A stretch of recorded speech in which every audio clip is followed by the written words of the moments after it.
அன்பர்களே வணக்கம். பொதுவாக ராசி கட்டத்திலே மேஷம் முதல் மீனம் வரை ஒவ்வொரு ராசியிலும் தர்மஸ்தானம் கர்மஸ்தானம் என்று இரண்டு நிலைகள் உண்டு. இந்த இரண்டு நிலைகளிலும் தர்மஸ்தானாதிபதி ஒருவராகவும் கர்மஸ்தானாதிபதி ஒருவராகவும் வருவார். இதில் ரிஷப ராசி மட்டும் விதி விலக்காக உள்ளது. பொதுவாக மேஷத்திற்கு என்று பார்க்கும்போது தர்மஸ்தானம் தனுசாகவும் கர்மஸ்தானம் மகரமாகவும் அமையும். தர்மஸ்தானாதிபதி குரு பகவான் ஆகிறார், கர்மஸ்தானாதிபதி சனி பகவான் ஆகிறார். அடுத்தபடியாக ரிஷப ராசி. இந்த ரிஷபத்திற்கு மட்டும் தர்மஸ்தானம் என்று சொல்லக்கூடிய இடம் மகரமாகவும் கர்மஸ்தானம் என்று சொல்லக்கூடிய இடம் கும்பமாகவும் அமையும். இந்த தர்மஸ்தானத்துக்கு அதிபதி சனி பகவான், இந்த கர்மஸ்தானமாகிய கும்பத்துக்கும் அதிபதி சனி பகவானே. ஆக இந்த 12 ராசிகளில் ரிஷப ராசிக்கு மட்டுமே 2 ஸ்தானங்களுக்கும் ஒரே கிரகம் என்று பார்க்கும்போது அது சனி பகவான் மட்டுமே. அடுத்ததாக மிதுன ராசியை பார்ப்போம். இந்த மிதுன ராசிக்கு தர்மஸ்தானம் என்று சொல்லக்கூடிய இடம் கும்பமாகவும் கர்மஸ்தானம் மீனமாகவும் அமையும். அந்த கும்பம் என்று பார்க்கும்போது அதற்கு அதிபதி சனி பகவானாகவும் மீனம் என்று பார்க்கும்போது குரு பகவானாகவும் அமைகிறார்.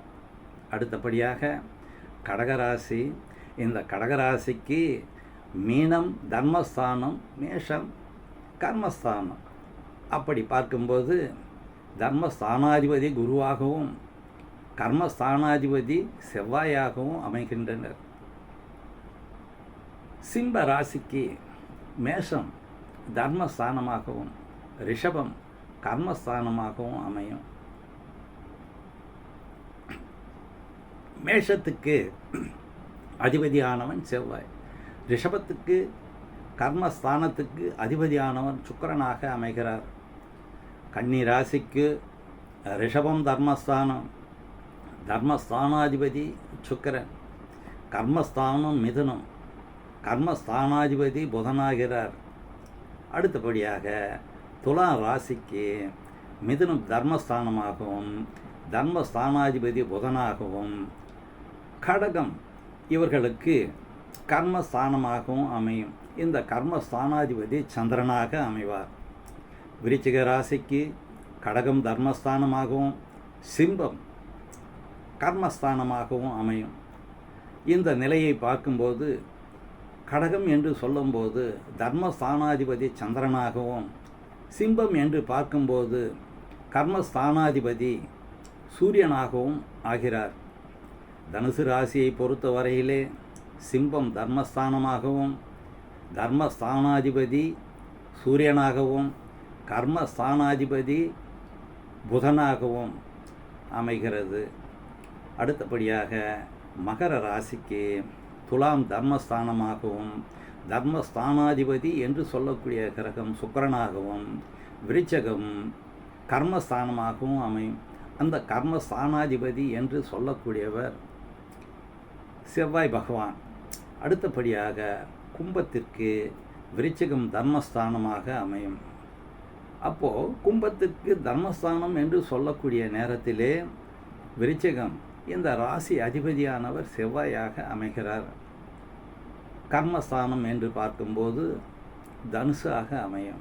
அந்த தனுசின் அதிபதியானவர் குரு பகவான் ஆகிறார்.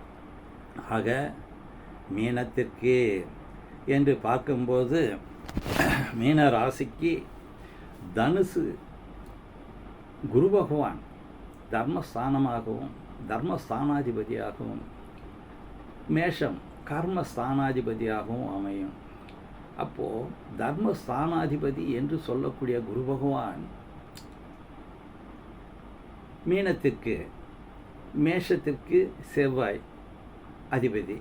ஆக இந்த 12 ராசிகளில் எந்த ராசிக்கும் இல்லாத ஒரு பெருமை ரிஷப ராசிக்கு உண்டு. நன்றி. வாழ்க வளமுடன். வணக்கம்.